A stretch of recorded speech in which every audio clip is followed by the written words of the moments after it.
Morning, Jeff. Morning. Thank you so much for being with us. It's a pleasure. I feel like we're on a roll. A few years ago, we had your colleague Andy Jassy. Last year, we had Dave Limp, who works for you and explained to everybody the joys of Alexa. And I feel like we're upping our game here by having you with us. Thank you. Thank you. This morning, I had a moment where I felt like we were having a retail conference, not a technology conference. We had a retail breakfast. I left that breakfast. I walked into a venture capital breakfast where the conversation was about retail. And then we had Brian Cornell of Target, and I mentioned this to you, and you have a hypothesis. Why?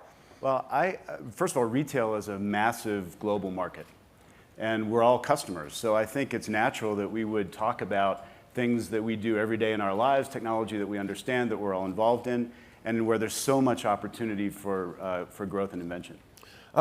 I asked someone in the audience who is in the retail business what they thought I should ask you, and so this is a two-part question. That part you'll like, part you won't as much.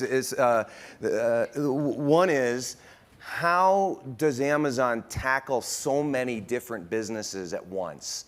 And I know this is something you're passionate about. Number two, do you really want to crush every retail business out there? Well, how we tackle everything at once is that we try to create separable, single-threaded teams. So when we have a new idea, we write a press release and FAQ. We actually write the press release for the thing that we want to build and imagine what it would look like at launch. And then we assign one person to it, and that person recruits more people, often SDEs right out of the gate. And soon you have a larger and larger team that's working on that one thing. But if we can keep those teams separable, we can focus our energies on quite a few things, so the breadth can be quite large. And I want to repeat that phrase: separable, single-threaded teams. That is Amazon lingo. That's how you articulate. I apologize. I'll probably use lingo throughout. Yeah, separable means almost as separable organizationally as APIs are for software, and single-threaded means they don't work on anything else. And explain how that.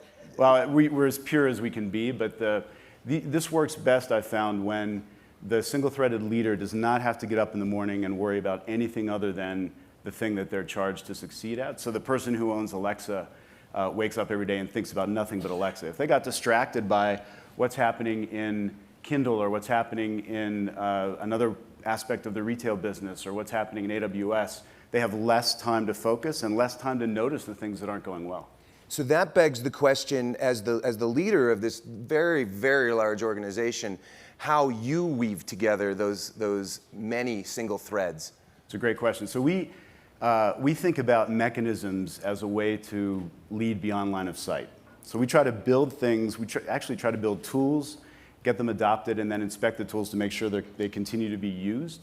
And I've found mechanisms are incredibly helpful in making sure that you can monitor lots of different teams all over the world. At this point, there's so many of them that I can't actually help them with everything day to day, of course. Last night at dinner, we were talking about the challenges in going from a 10-person organization to a 100-person organization to 1,000, like many of the room are thinking about. And certainly when you get to a large enough organization, you have to use auditing and inspection as a way to lead and teach wherever you can. We like to rely on our culture, which is embedded in our leadership principles. There are 14 of them. You can find them, they're public. You can find them online. Some of the language is a bit peculiar. My favorite is that for earned trust, we don't think, leaders don't believe their body odor smells of perfume. And I like that sentence because I think it's odd that a company would put that into its leadership principles if it wasn't a little bit fun and weird. And did Jeff Bezos write that? No, it was actually a team effort among the leadership team. We revised it many times. You know, normally I do, when people use jargon or lingo, I sort of challenge them, what does that mean? But you used another expression, and I'm guessing is an Amazon expression, auditing and inspection. Yeah. This is very relevant, right? You don't think of a company doing that to themselves. Someone else audits. Yeah, I think of it as a leader just sort of peering into the organization and asking the question, are things operating in the way that I would expect them to? Are we inventing on behalf of customers the way I'd want us to invent? Are we obsessing about the long run? I look for areas where people are thinking too much about the short term. We try to not worry about the quarter. try to worry about the long run and invest for sometimes a 5 to 7 year period. Sometimes I'm auditing for operational excellence. I want to make sure that the things that we're doing are being done well, and we're auditing for invention. Can you just amplify, you said we try not to think about the quarter. Everyone says that, and very few people do it. Mark Mahaney, analyst with RBC, praised Amazon yesterday for being long-term. Where's Mark? Mark Mahaney's right there. There. Thank you, Mark. Do you articulate that internally? Do you say out loud, please don't think about the quarter? I do. Yeah. Now, of course, don't think about the quarter can't be don't worry about operational discipline, right? So there are inputs that determine the customer experience that drive the outputs. We want to obsess about the customer experience and the inputs that drive those. And we think if we do a good job on those, that we'll deliver results on the outputs. Fortunately, in Jeff's letter to the shareholders in 1997, he kind of laid this out as the way we would run the company from the very beginning. So we've tended to attract investors that think that way. We've tended to attract executives that want to be there for the long run, that are kind of missionary, and it seems to all work. But let me be clear on something. Do you have quarterly targets? And if you don't hit that quarterly target, whatever the metric is, it's different things, I suppose, than earnings. Is there going to be, the proverbial hell to pay for not hitting that target? We have a plan for the year, and for a couple years usually, and that plan is down to the quarter. And we use that as guideposts. If we miss the plan, we ask the question, why did that happen? No one tends to lose their job because you miss a quarter. But we ask the question, what happened in that quarter? And it usually leads to that sort of introspection and quick look back, because we want to focus mostly on the future. Allows us to find things sometimes that aren't on track and correct them. Brian Cornell said something interesting this morning. He said that he wasn't surprised by the announcement that Amazon was buying Whole Foods. I think a lot of other people were surprised. The deal hasn't closed yet, so you can't talk publicly about what the plan is, to the extent, is there a plan, first of all? Well, as you say, we're between sign and close, so... I asked that, and people laughed. I asked because it came together very quickly. Yes. In fact, the approach for the... I'm going to try not to use... John Mackey used a metaphor of dating leading to a marriage. Right, I read about that. And it did come together quickly, and all of those facts, that history, are in the public disclosure so far. We have a lot of work to do, a lot more to think about post-close. But so then for this audience, let me ask the broadest question. Why is Amazon buying Whole Foods? We're fans. I mean, you talked about, I said on stage in Austin the day that we announced the deal that Whole Foods changed my life. I was a meat and potatoes guy. I grew up in Pittsburgh, and it's great. I loved the food that I ate as I was growing up. But when I moved to the West Coast, I learned to eat in a different way, and it changed my health. It changed the way I thought about food. It changed the way we raised our kids. And I think Whole Foods was instrumental. They invented, essentially, the natural and organic category. They were instrumental in changing the lives of a lot of people, certainly me. So we're huge fans. People are throwing out their own reasons why, whether it be to increase radically and quickly increase Amazon's physical retail presence, to provide a way for Amazon to deliver all of the things in its repertoire, not just grocery. Are any of these more interesting and more relevant to Amazon besides being fans of Whole Foods as an excellent company that was for sale? I think it really is about being fans of what Whole Foods has built. They have great relationships with local sourcing in their 13 regions around the country. They have built a nice supply chain for produce and protein. They're well known for having great high quality produce and protein. And all of that is interesting to us. The way they take care of customers, there's a good match between their customer centricity. I saw this in Austin in spades. Between their customer centricity, the way we think about customers, it just seems like a good match. Do you have any sense of the overlap between your Prime customers and Whole Foods customers? No. As you know, there are certain things that, especially because they're a public company, that we can't exchange during the sign to close period, like customer IDs. But we do believe that, just looking at the demographics, that lots of Whole Foods customers are Prime members. And we're pretty sure that lots of Prime members are Whole Foods customers. And I see a lot of heads nodding in the room. So in our little sample size. Yeah, I think you have a high correlation in this audience. Yeah. Jeff, Jeff Bezos likes to use the word invention. You use the word invention. Explain to everybody what that means at Amazon and why that's a word you use so much. Well, we think that our job is to kind of to pioneer, to wander the world with divine discontent and ask, how can I make that better, whatever that is, and just sort of notice things that we might improve. And invention for us is about inventing for the customer. So we have a process, our press release process that I described. We're constantly looking for press releases to bubble up from inside the org, to notice things in the outside. We ask one of our leadership principles is invent and simplify. We say we want leaders to make sure that their teams invent and simplify, that we want them to be externally aware. We want them to not be limited by not invented here. And we accept that we may be misunderstood for long periods of time. That's incredibly important when you're inventing. A lot of people won't understand why you're doing what you're doing. And we think it's important to kind of stay the course. We also know when we're inventing and experimenting that we're going to fail. We think that's incredibly important. We think we have to build a culture that welcomes failure, where it's okay to fail and move on. We have certainly had our share of failures over the years. Excuse me, I think you might agree that grocery, while not having been a failure, has not yet been a success. Fair statement? There are lots of things about the grocery business that I think are successful, but there's a lot more to go. It's still day one for grocery, certainly. Day one, another Amazon expression. This is your way of avoiding feeling entrenched and obsolete. Yes. I find as a journalist, covering Amazon occasionally that it's almost impossible to keep up. When we prepped for this interview, you mentioned an invention called Treasure Truck. I had no idea what that was. Now I know what it is. Tell everybody else what Treasure Truck is. Well, Treasure Truck is a truck that's kind of funky looking and an app. And the Treasure Truck has just cool stuff that, it's literally cool stuff that that's locally available in that truck, that one truck. So it has ranged, the stuff we've sold ranges from great steaks. There were paddle boards when they were really hot. There have been small things and big things. Usually we'll do something interesting like have a little concert with a local band nearby sometimes on a big day. Prime Day we did that. How many markets is it in? It's just in a couple right now. But Seattle and? Seattle, I'm not sure where else we've rolled out yet. So you have the same problem I do. Yeah, yeah. But we'll roll it out more and more. It's a very local, cool experience. It's like that day you see what the Treasure Truck has. You have to go and pick it up. The price is awesome, it's fun time, and the truck is kind of crazy looking. Somebody on the web, I'm sorry I don't remember who, described it as an ice cream truck for grown-ups. Exactly.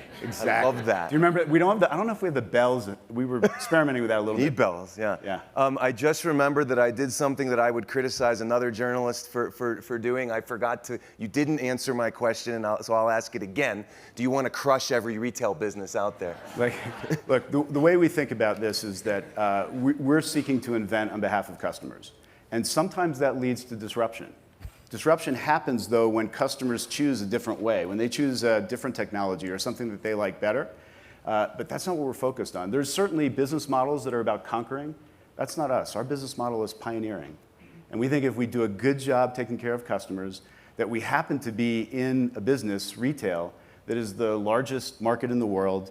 We represent a very small share. There's going to be room for tons of winners.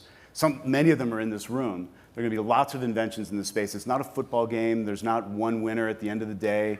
There are going to be many winners in retail, and we hope that if we take care of customers, we deserve the right to be one of those winners. You have a very small share, but you're the largest player by some metrics by far. Is that your answer to, are you concerned that you're going to get so big that you'll have antitrust problems? And do you think about that?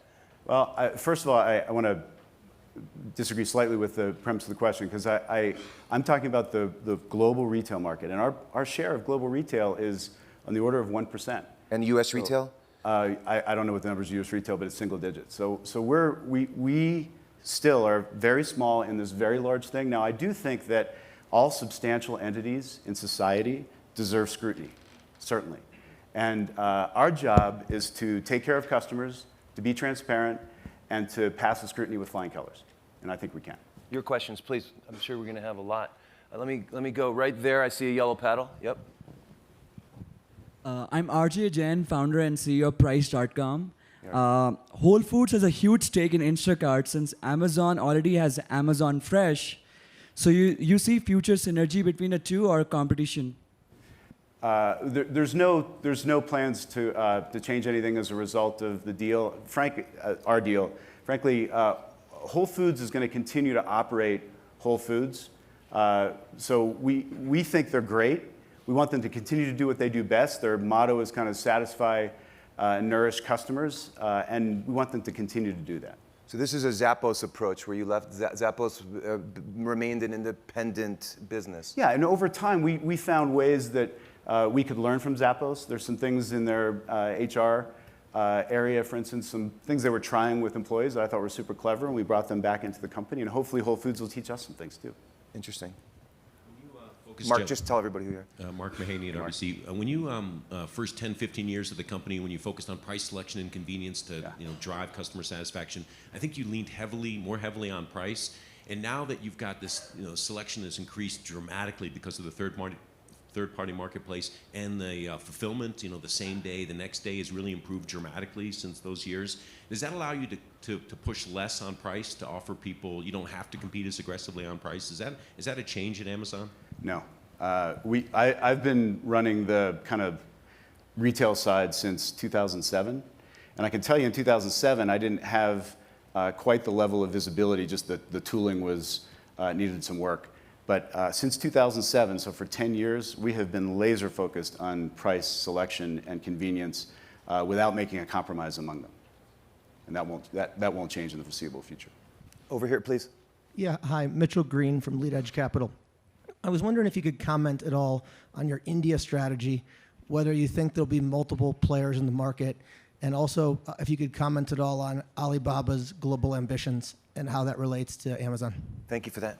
Well, the answer to the last question is that we really do focus on customers and not competitors. That's one of the leadership principles for us in customer obsession. So I don't know what Alibaba's strategy is long term, and I think it wouldn't be worth our time to try to model it, deeply. India for us is incredibly important. So we've announced. You see the picture with the large check. I think it was $5 billion that we ultimately announced that we were going to invest in India. We think India is a tremendous opportunity for us and for lots of other players. Again, India is an enormous market in retail. The country is growing by leaps and bounds. Income is growing. Literacy is skyrocketing. Like internet connections, we sort of skipped the need for wired connections, and so there's ability that we didn't have in the US when we first started for people to do the kind of search and discovery that took a long time for us to build in the US. So I think India is going to be terrific. There'll be lots of winners in retail. We hope we can take care of customers and be one of them. Jeff oversees international. Just tick off, if you would, the other exciting newer markets that Amazon is in. Yeah, so we just did an acquisition of Souk in the Middle East, which we're really excited about. I was talking this morning to our head of operations who just came back from there, and there's a lot of things that they did very similarly to how we would build operations, which is terrific for us. Australia, we just announced, will be in Australia, and we'll be shipping more and more conveniently to customers all over the world. Every week right now we ship to 180 countries, but sometimes the shipping is a little slower than I'd like it to be, so we're constantly working on improving that. Jeff, just to clarify, you're not. I can't imagine you're saying that you don't study and analyze Alibaba from a competitive intelligence perspective. That is not an agenda item that's on my calendar. Fascinating. And hasn't been. Right here, please. Thank you so much for taking the time. I'm sorry, tell us who you are. Oh, Scott Schleifer, Tiger Global. So my question is on logistics. Yeah. What you guys have done is beyond incredible, but Thank we you. live in a country that on the buy side is phenomenal because it has high incomes. Yeah. On the flip side, there are pretty high wages. Yeah. And so as you guys think about the next 10 or 15 years for your business, would love to hear your thoughts on, in the United States, would love to hear your thoughts on logistics. And today you are largely outsourced. There are some companies in other countries, like one in China, or several in China, that are mostly insourced in terms of last mile delivery. Would love to hear your thoughts on that and how you would expect it to develop and affect your unit economics. Well, we're very optimistic about logistics in the U.S. Overall. We have 250,000 people in the U.S. That Amazon employs. Most of them are working in fulfillment and logistics. We've announced that over the next 18 months, we're going to hire another 100,000 people in the U.S., and most of those people will be working in logistics. One of the interesting things about logistics for us is that we serve not only Amazon, the retailer, but also a lot of third parties. We just announced at Prime Day that third-party sales for Prime Day doubled year over year. And a lot of that was shipped out of Amazon warehouses using some of our logistics capability. So these are services that we're offering to third parties and entrepreneurs to build on top of the services that we've built. So this is why we're so optimistic about this space. We are doing some of our own last mile, and we're doing some of our own kind of long haul. We have 40 767s that we've leased recently. We did that because we wanted to supplement the capacity of the carriers. They're tremendous partners for us. They do a lot of great work, but at Christmas, we needed to have even more capacity, and so it made sense for us to lease the planes to help. We do some of our own sortation. We do some of our own, again, last mile with Amazon Logistics. Those are great jobs, by the way. Amazon Logistics pays $18 to $25. People choose their schedule. The people that we have somebody who was studying to be a fireman who just needed the money and wanted to get through. We have people who are parents and want to put their kids in school and then work for a few hours. I mean, we're fans of the way this model is working out, and thousands and thousands of people are signing up to deliver with AMZL. Over here, please. Hi, Jeff. Kate O'Keefe from Cisco. How does Amazon feel about counterfeiting? I know that's been a real issue for you on the platform. We have zero tolerance for counterfeiting. It's a terrible customer experience.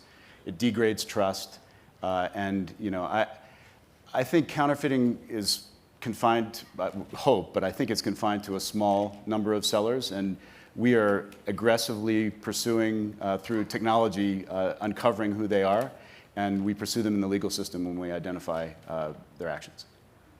I see you on. It has to be a quick question and a quick answer, please. Okay, Julie Bornstein, Stitch Fix, over here. Hey, Julie. Quick question is, how do you think about the brands that sell through your site in your ecosystem, given you guys have the ability to create your own private label at sort of better prices?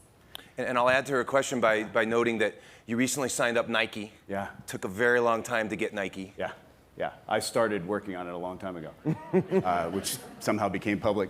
We're huge fans of brands. We think that the experience that we can offer customers is a great match for what brands are looking for. We continue to improve the discovery process category by category. So we had a lot of work in our softlines business, for example, to present branded merchandise in a better way. And I think we made a lot of progress on shoes and clothing. We have a lot more to go, of course. But I do think that Nike's decision in part reflects all that hard work of the teams.